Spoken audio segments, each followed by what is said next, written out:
You're watching It's Life Live with your hosts, Juan Lee and Oliver Marcel.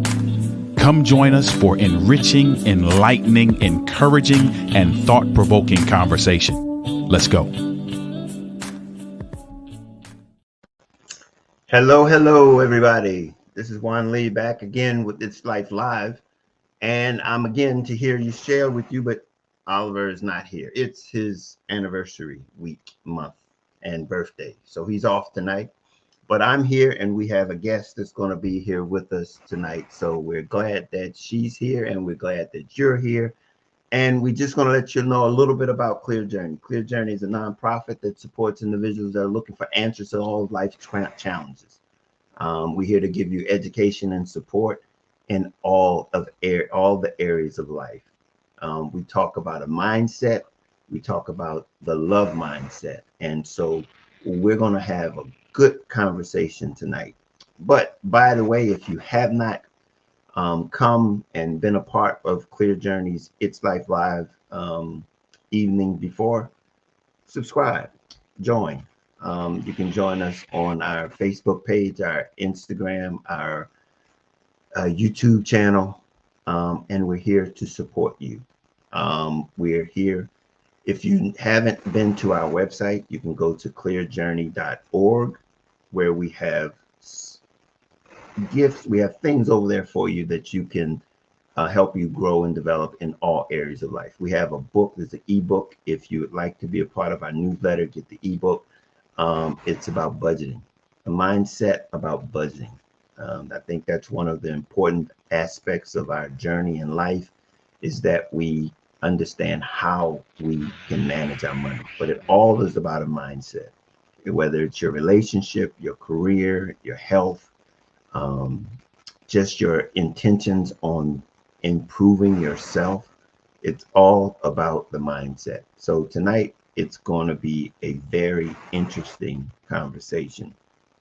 If, like I said, you haven't joined us before, please hit the subscribe button, hit the like if there's something that you like about our conversation here. Tonight, we have a guest. She's a Renaissance woman, and I think you'll learn a lot about her tonight and how she and I have a lot of things in common, but this is going to be her evening. So it's going to be about her sharing her story, but I'm going to tell you a little bit about her. Her name is Pat Heydlauff, and she is a Renaissance woman and a thought leader who has empowered others to achieve peace, prosperity, and joy in their lives. So we want to welcome her to the stage, and we're going to get started right now. Hello, Pat. Good evening, Juan. Thank you for having me. Well, thank you for being here. It is just great. I've been looking forward to this conversation. So I am so happy that you were able to make it here tonight. Again, it's just thank you, an honor for you to be here. Thank you very much. Well, thank you too. We're kindred spirits. Yeah, I believe so. So let the people know, tell the people a little bit more about who you are and what it is that you do, and then we'll get started. Wonderful. Well, to start with, I came from a business background and lost my job in the 90s, which started a tumbling down of all the things I believed and wanted. And then eventually, in the late 90s, I had an accident where I injured my right eye and left me blind in that eye temporarily. Thanks to some extremely good doctors, I was able to, through glasses and also a lens, get my sight back. But that started me on this journey of why me? Why is all this happening? And along the way, I ran into a very well-revered feng shui speaker out in California where I lived at the time. And I fell in love. It was like it spoke to my heart and I needed what it had to say. And what it had to say was get in control of your life, empower yourself, find peace, unclutter your world, and get energy that surrounds you, that lifts you up, not constantly tears you down. And as I created this sanctuary in my home, I started to hear that voice within. And I've always believed there was God and a creator, but I never quieted my mind enough to actually hear that voice. And that began me. I recovered from my eye injury a number of years later, and I started to really follow the practices of feng shui, which included uncluttering your life, getting rid of all the things that you really don't need, that you think you treasure but are not helping you, creating a much better energy in your home so it flows through the house and not around all the clutter that might be sitting in the corners and in the boxes. And the more I emptied my house, the more my heart opened up. And the more my heart opened up, the more I started realizing this is a new journey for me. And it's not outside of me. It's not in my possessions. It's not in my marriage. It's not in my children or my pets, which I adore, but it's me and it's in here. And that's what kickstarted where I was going. And what I discovered is as you create surroundings that supply you with quiet, with peace, with calm, you start to find joy. And the more you do it on the outside, the more you are then forced to do it on the inside.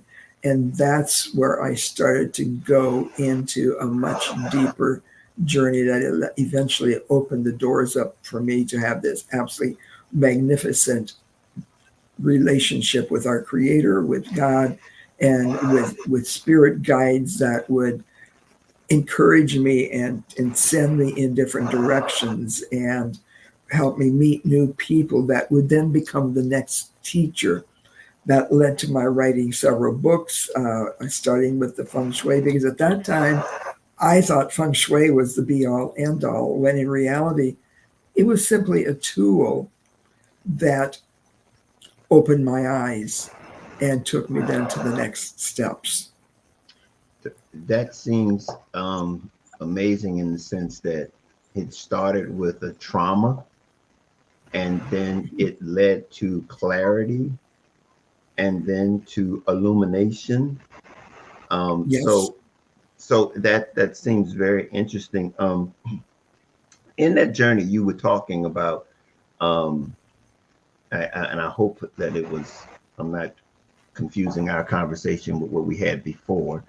That's all right. But when you were talking about those things that you were talking about was a tool, were you or are you religious in the sense of, were you prior to this experience religious or spiritual? I'm going to say I have been a lot of things. I was born a Catholic. I became a Methodist. I then became a non-denominational, just Christian. Mm-hmm. And I realized I became a spiritual being that was here to follow God and God's wishes. And I learned eventually through this long process that my job as this being of our God, our Creator, the source, is to help people build a bridge to get from that chaotic, fear-driven world we live in to, first of all, peace and harmony within. And the other thing I discovered during this journey was that we all come here with a purpose. And you never hear about that. It's never spoken of anywhere. And not, I mean, a purpose, not just a spouse or a parent or a child, a sibling, a good employee, or a wonderful artist, or whatever you do, but that we're here for a purpose. And one of our jobs on earth is to fulfill our purpose. It's like we each are a puzzle piece. And I often say, well, what if Jonas Salk didn't find the polio vaccine and decided, I'm going to go sit on the beach instead? Or what if Einstein didn't do the theory of relativity? Or what if Henry Ford hadn't discovered how to use the production line and make the masses able to purchase an automobile, which has then flourished on into so many things in our future? We all have a purpose. There's a wonderful story about Billy Graham's wife, if you can indulge me, or not his wife, his mother. She was interviewed many years ago on a television show, and I was watching, and she was asked, did she have any regrets? And she says, well, yes, I didn't bring enough people to God. And I thought to myself, she didn't understand her purpose. Her purpose was to bring up a son and teach a son about God so he could teach millions. And still she was feeling sorry that she didn't do more. And she was the greatest blessing at that time the world had, because he reached millions and millions of people. So finding your purpose, and part of this is very important. Like you're speaking to people right now, not realizing that you might be helping them find their purpose. I mean, it's not just about going to work every morning and coming home. Yes, it's about family and it's about all of those things. There's a divine purpose as well. And that was one of the things that surprised me on my journey, plus the fact that I took a new outlook on life, realizing we are truly spiritual beings having a human experience rather than human beings searching for a spiritual experience. That was eye-opening. Yeah, that's an interesting way. I've heard that before, as it relates to whether you being a spiritual being versus being a human being. So it's very interesting how you put that. In that same vein, though, what was some of the things? I know I read in here, it says one of the most important questions that you had to ask yourself in that process was, who am I? And what was that experience like in finding out who am I? Was that something, was that in of itself a revelation, illumination, or what, how was that? How did that come about? Yes. It really was. It was not only illuminating, it's transformative. And the two things that were in that category were the ones I just mentioned about we're spiritual beings and that we all come to earth with a job to perform. And we need to get it right.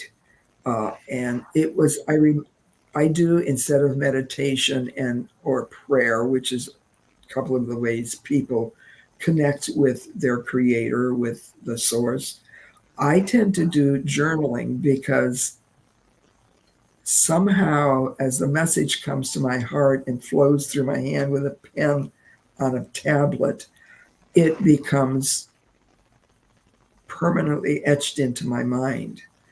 And when I remember when I wrote those words, I went, wow, this can't be. No, I miswrote this. And the good Lord wasn't done with me, because I got reminded of that over and over again until I realized, no, this was not a mistake. Those are the two lessons I need to learn before I can really move forward, that we are spiritual beings here doing a spiritual job, as well as we have a job to perform. Mm-hmm. And, your job may be a school teacher to give a child comfort when they walk in the door and have already had a bad day or a bad experience. Your job may be the next astronaut going to the moon or wherever. Your job can be anything that you can decide on yourself, but your spiritual and divine job are different than that. What has this information or that illumination done?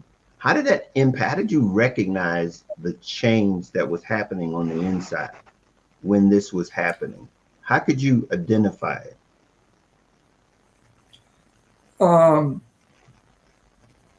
It was very interesting. I wrote my first book on feng shui, So Easy a Child Can Do It, because I was out speaking and people would ask me, do I have something that I've written so they could take it home and read it? Because I spoke in a voice much like we are here, just a very non-philosophical, everyday language. And so at that point, I thought, this is it. This is my future. And where that took me was to this place of realizing, no, it's not about that. It's just a tool that you're going to use to help people move forward on their journey, or perhaps for the first time step out and start on their journey. And during that time frame, my husband was very ill, and I had a lot of painful experiences, but also a lot of downtime. And I just was divinely guided at that point to keep encouraging to keep going on my journey. And the more I wrote, the further I went, the deeper my information went. And it gave me the strength to move forward. It gave me the strength to deal with my husband's illness. It helped me. I mean, I just, this may sound strange, but I just knew.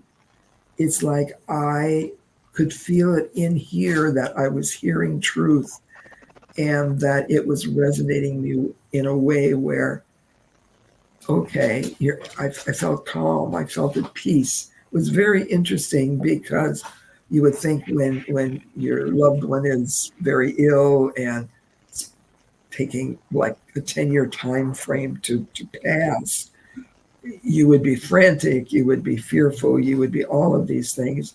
And I could very calmly sit by his side. I could write. I could just sometimes listen and close my eyes while I was sitting beside him. So it gave me this sort of, as scripture says, the peace that passeth understanding. You just felt it within that all is well, all is as it should be. Yeah, that's a very profound thing that you just said. At the same time, that's what peace looks like. You know, that's what peace looks like. Yes. Irrespective of the circumstances, you're able to navigate right. it with that degree of peace and clarity. And I think that's something that many of us don't have or can't understand it, because it's, you know, who wants to be able to be in an environment or situation where we feel seeming like emotionless, but it's more so calmness that allows you to understand the moment that you're in. Right. And if you think about it, we have created a world, meaning the large world, not just the world in our homes, where calmness and peace are not a priority. And that's where the feng shui came in, because when you start to unclutter and get rid of think of how many boxes might be in a corner or in a closet or in your office. You know, same rules apply to an office that apply to a home. If you want to be focused, productive, and proficient, you need to also unclutter your office so that you can focus on the needs of the day. I like to use an analogy here of the Mississippi River. The Mississippi River has powerful energy, but if it's not contained and controlled, farmlands are flooded, houses are lost. And the same with your home. There's always energy moving throughout your home. Same with an office.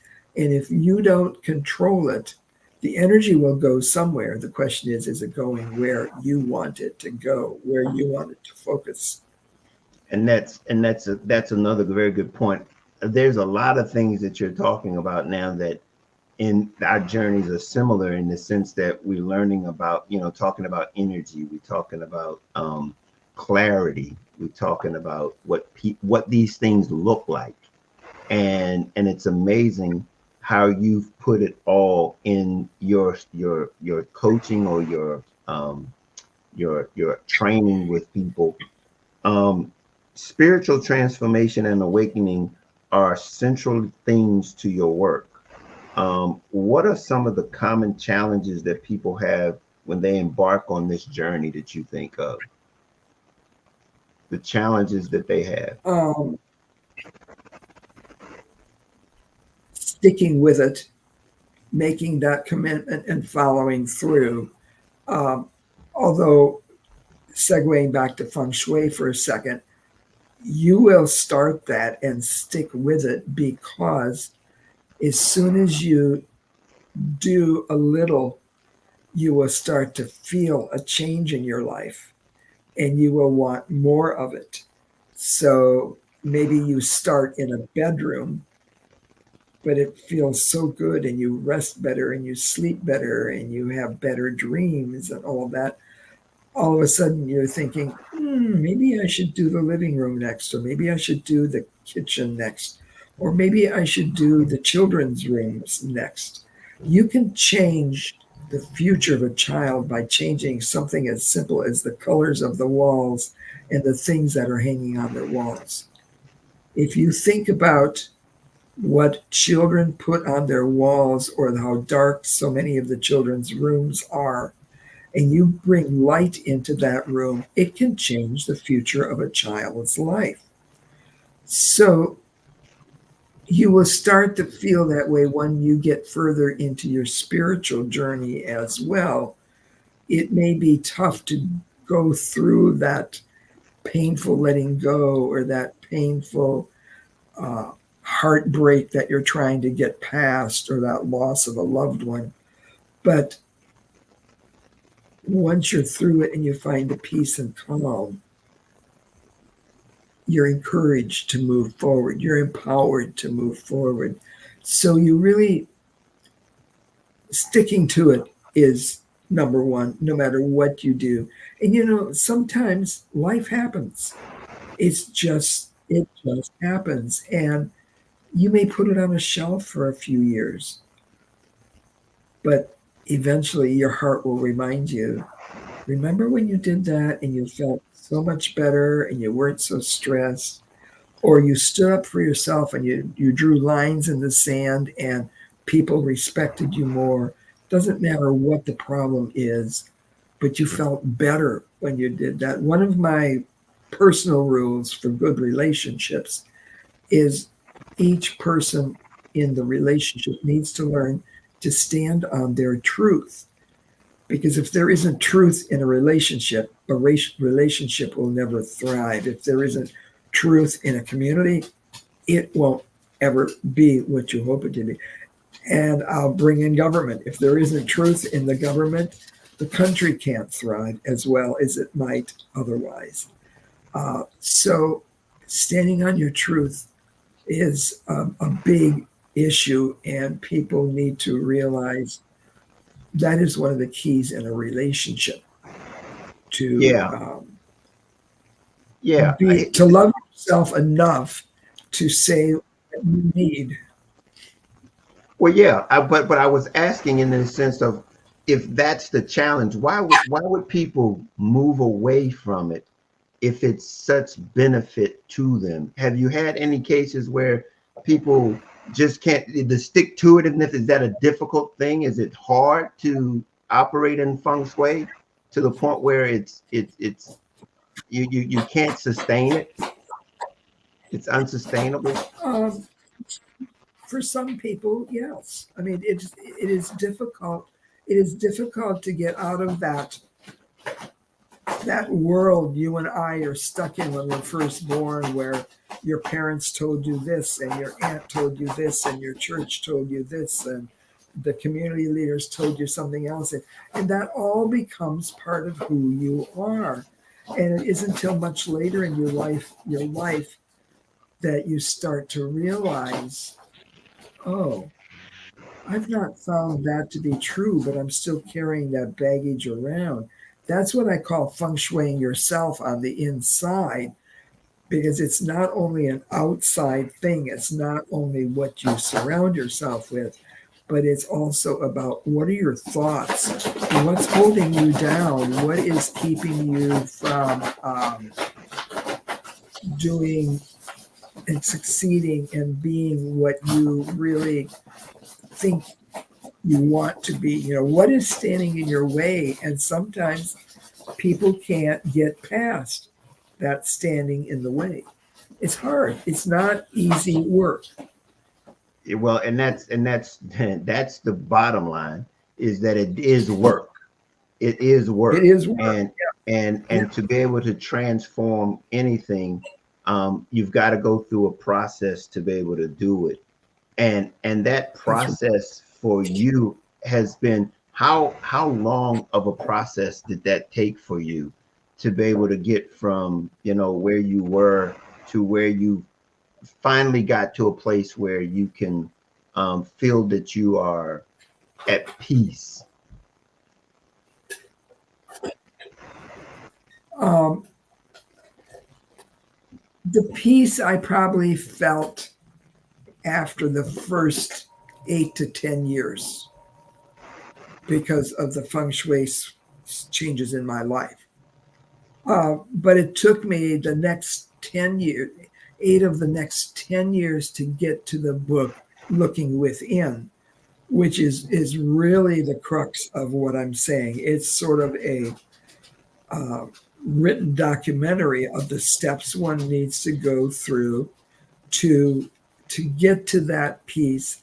And what's interesting is I just had a revelation about that recently, of the fact that 8 of those 10 years were letting go of all the things that you learned when you were a child and no longer were relevant in your life.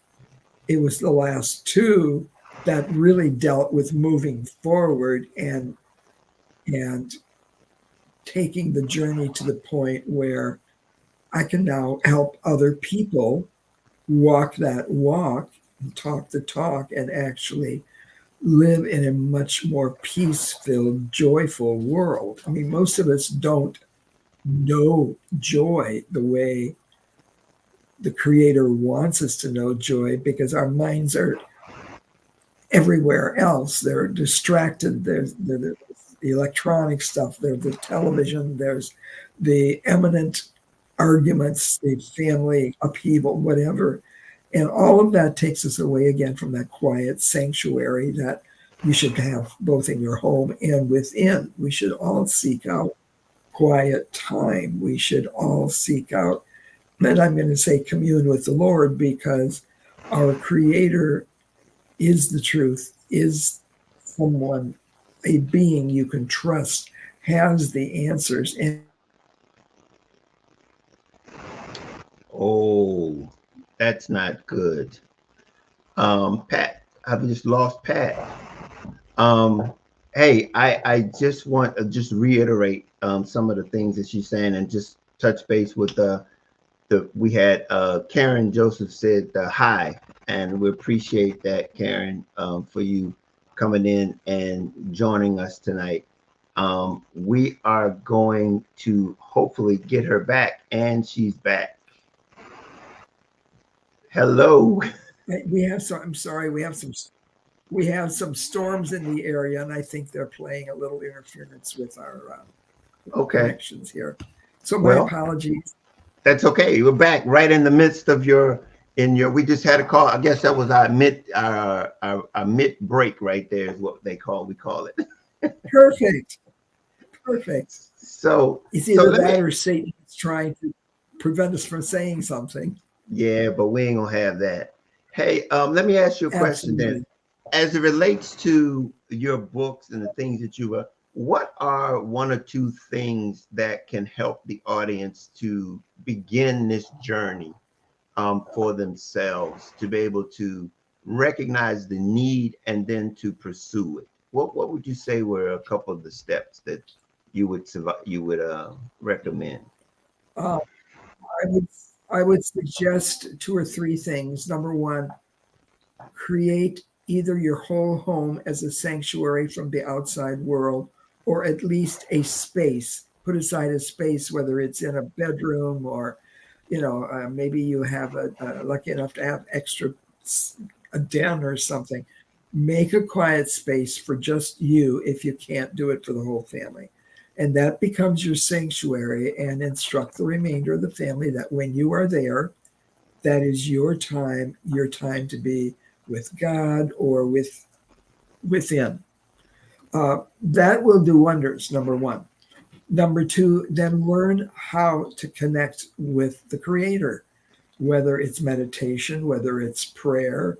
It doesn't have to be in that space. You can go to a park, you can go to a lake, you can go for just a quiet walk. There's many ways to connect with the Creator. As I mentioned, I do journaling, which is literally taking a book and writing every day in it.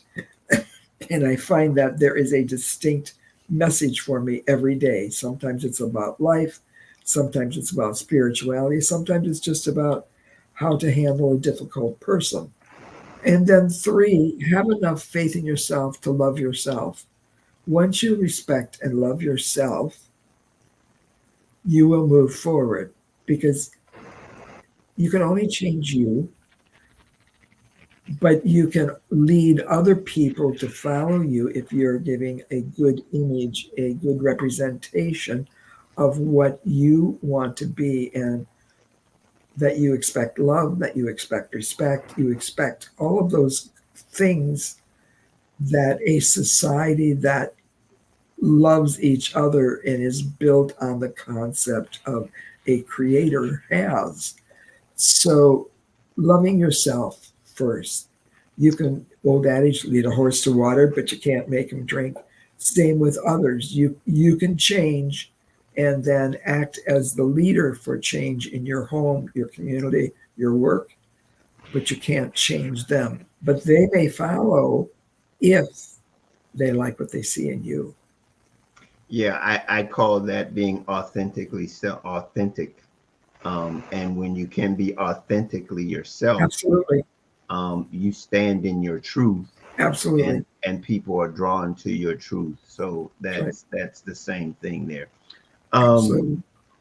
You They'll, were talking they'll be about drawn to your youth and love too. well, that's my little trigger there. It's the trigger of the that love is the answer. And if you're operating in those Absolutely.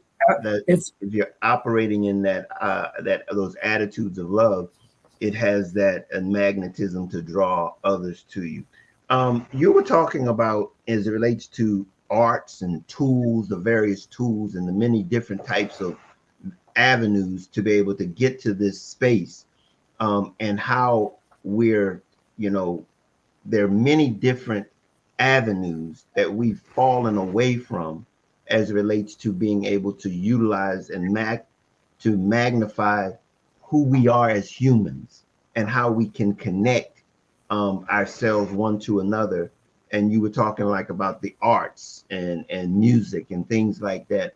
How do you see those coming about as it relates to us being able to see something as vital as that is to humanity, being implemented in the future? How do you see that coming about?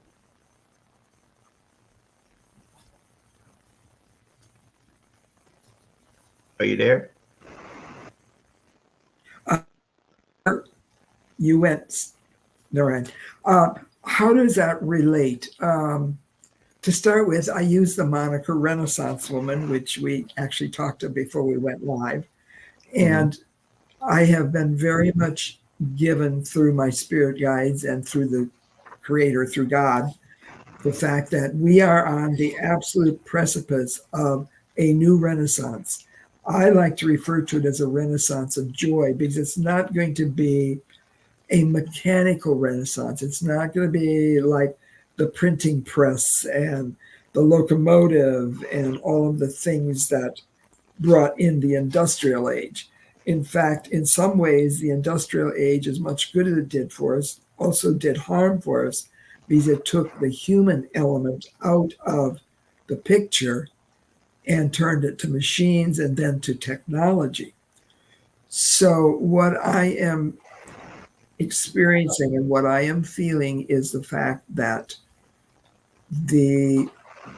this next, I'm going to say a 200-year period, because if we're on the precipice of it, it is moving forward and not moving back to the old. And so we're going to not only see new things coming, such as the arts, bringing the arts back, bringing music back into the schools, because that's the creative aspect. We are so heavy left brain logical society right now.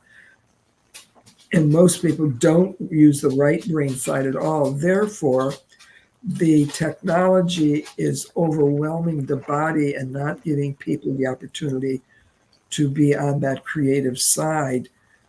Once the creative side, such as music, arts, it can be even hand things like painting, like sculpting, like even crafting, all can be creative and put much more emphasis on that side so that we can connect with the Lord, because our creator is creation. And when you're on the creative side, you can hear that voice. That's why when you're journaling, you're creating, you're writing, you're not doing numbers, mathematical things, working on your phones and stuff. Therefore, you can connect much more easily. And so, yeah, we're going to definitely see an improvement in the arts. They're coming back. We're going to see an improvement in music, anything that's creative and theatrical.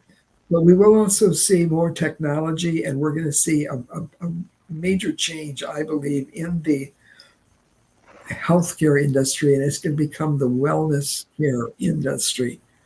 But there's a renaissance coming. I believe it in my heart, and I have seen glimpses of what it's going to look like, and it is going to be so much better than what we have right now. Oh boy, I tell you. I mean, but again, that speaks to just the how we are as a society right now, as it relates to what we've lost, Yes. and as it relates to the ability to be able to regain it. And I think a lot of the things that you're talking about is a lot of people have to become more sensitive to what we've lost, so that we can see the potential of what you're talking about, and understand that absolutely, that because ability is here. Go ahead. yes. I mean, think about the family. The family unit isn't right now. Think about what's being taught in school. You can't even mention God in school, yet the country was founded upon that freedom of religion. Children aren't taught how to be compassionate to each other. They're always taught how to be competitive. Well, competitive is left brain, compassion is right brain. We're certainly not taught anymore to love one another. So many of these things that humans were gifted at birth are drummed out of their thought process before the age of 5. And we Wow. need to go back and look at those times. Yeah, that's amazing. I think a lot of the things that you're talking about, and in the way in which you present it really resonates with me, because of what I do and how I perceive our our journey, so to speak, as human beings, as Right. as beings that are connected one to another, and it's through what I do is with the mindset of love, using people's and having the attitudes of love to be able to navigate life more successfully.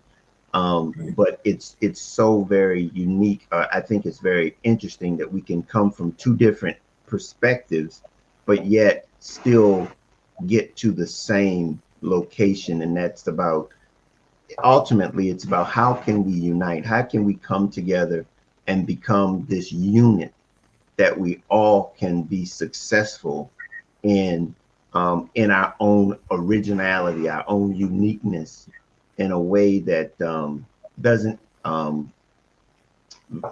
intimidate anybody else, but as we talked about earlier, as that puzzle, that we can be the part of the puzzle that only we can be, so that it can benefit the whole collective good. So that's very good. Is there anything else you would like to share with the audience that you wanted to get across, or to let us? One of the things, yeah, there is. There probably are several which I'll remember after we're done talking. But one of the things I would like the audience to know is there is hope. Tomorrow is going to be a better day. Now, tomorrow may not be physically tomorrow, as in the 5th, but tomorrow is coming, and you have to have hope that the Creator created this world to see it through, to see it return to the original roots that it was created for. One day I was told by the Creator in my journaling that look in the eyes of a newborn baby and you will see hope. You will see my face, because God is the last entity or being that the baby sees before it's given life. So hope, people need to have hope. And in my one book, Looking Within, I lay out 7 truths that I was given and gleaned through studying a number of religions and lifestyle philosophies, and their wisdom, respect for each other, honor all, equality, self-control, truth, and love. And you need wisdom to use the information you have. You need to respect first yourself and the Creator before you can respect others. You need to honor all, meaning not only each other, no matter who you are or what political persuasion you are or what country you were born in. In order to respect each other and honor all, you also need to honor the land we live on. And some of the Hopi Indian quotes in this area that I put in the book are fantastic, about living in a circle or working in a circle where everyone is equal. Equality is, again, huge. I mean, God gave us all red blood. We all bleed red, and we all have a heart, and we all have love. And we're given these at birth. And through those early years, they're often taken away from us. Self-control, that's where some of the feng shui comes in, because once you can get in control of yourself, you become empowered, and you can transform yourself into the being that you were destined to become. And obviously truth was one of them, because without truth, we can't survive. We might survive, but we certainly can't thrive. And then love.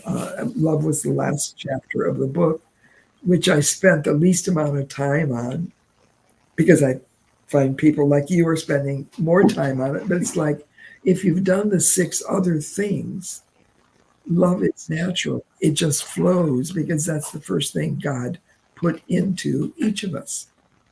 So if I was going to leave your listeners with anything, it would be to take to heart some of those thoughts and to have belief that better days and better times are ahead, and that we are on the precipice of something new. And like anything else, everything seems to go absolutely crazy and gets much worse right before the better is about to evolve. And it's like we're cleaning up so much stuff around the world. I mean, it's not just our country this is happening in, but we have to have faith that the best is yet to come. And I have every belief in the world from what I keep being given that the best is still in front of us, that we've gone through difficult times.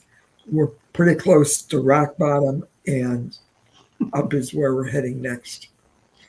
Well, that's always good place to end, is on hope, because I think many times Yes. we get caught up in the past and we can't see a brighter future because of the past. Yeah, And so it's always that's good. right. It's always good to end on that. So let me say, how can people reach you? And I know we had talked about this before. If anyone is interested in learning more about the Renaissance woman of Pat Heydlauff, how this is the information that we've got here, and that's abbreviated there in the sense of Facebook, and that's your website there that you can be reached at, Right, PatHeydlauff.com. and then you Um, have the energy you can design. also energy design at PatHeydlauff.com. Anybody can contact me through there. You'll see my books. They're also on Amazon. They're easy to download either place. If you want a signed book, you can go to my website, but otherwise you can go to Amazon. They're also all out in ebooks. There's 6 or 7 of them now that are on most of the subjects that we've talked on. I even just brought out a new book that's a gift book for the holidays called Touching Your Heart, which is full color and some of my personal artwork that's spiritual in nature, as well as some of the verses that you often hear me read. Well, great. That's good. They can reach you there. And I tell you, this has been, I mean, I've been trying, I was holding my peace all the time, but every time I was cheering on everything that you were saying, I was like, because many of us just don't realize what we're missing out on in this experience. Um, and to know that there's peace, we can have peace, real peace. Um, and Right. and that's something that there's more than one way to get there, but we can get there, and then we all can operate in that peace so that we can benefit the whole. And wouldn't the world be a much better place to raise our children and our grandchildren in? Because what you and I are doing now will lead to leaders for the future that are going to look to the world from the point of view of how they also can lead people to finding hope, peace, and joy within.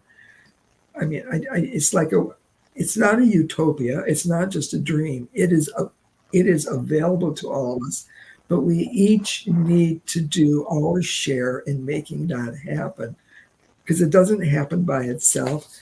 And the road to peace begins with me.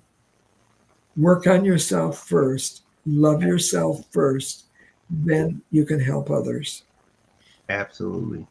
Well, Pat, I tell you, I want to thank you very much for coming and sharing your life work with us. I mean, because I tell you, everything that you've shared, for any of us to be able to take just a glimpse of it and begin to implement it in our lives, to be able to see that peace and hope is there. It's out there for us all. Yes. We really do Yes. appreciate you coming out. And like I said, they can reach you at the information that's on the screen right now. But I'm going to just close out the show, and don't go anywhere. I'm going to be right back with you in just a minute. And thank you again. You're very welcome. Thank you for having me.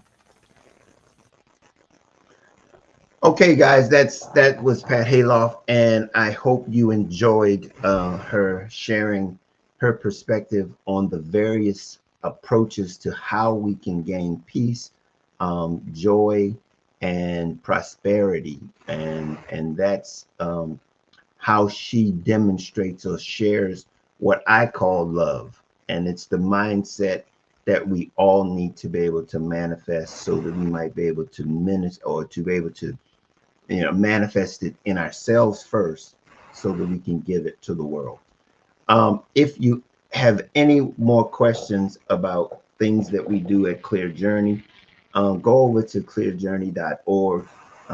We have a website there. We also have some information over there. Again, we talk about the book, the Budgeting Made Easy. I think if we, in any situation, we realize that our funds are not in the right place and we don't have the right mindset, we don't have the right attitude to manage our money, it's going to affect all of every area of our lives. So we look forward to you go over there and find out as much as you can, and hopefully there's something there for you. If you feel the need or desire to want to help support us in what we're doing at Clear Journey, feel free to donate. We would be happy to accept any donations that you might have. Also, again, I'm the author of a book called Love Made Simple, The Guide to Inner Peace, Contentment, and Success. You can pick that up at Amazon also, along with the other book. Like here, you can go to the website and pick that book up, and you can also pick up that book right there. Clear Journey, Love Made Simple, The Guide to Inner Peace, Contentment, and Success.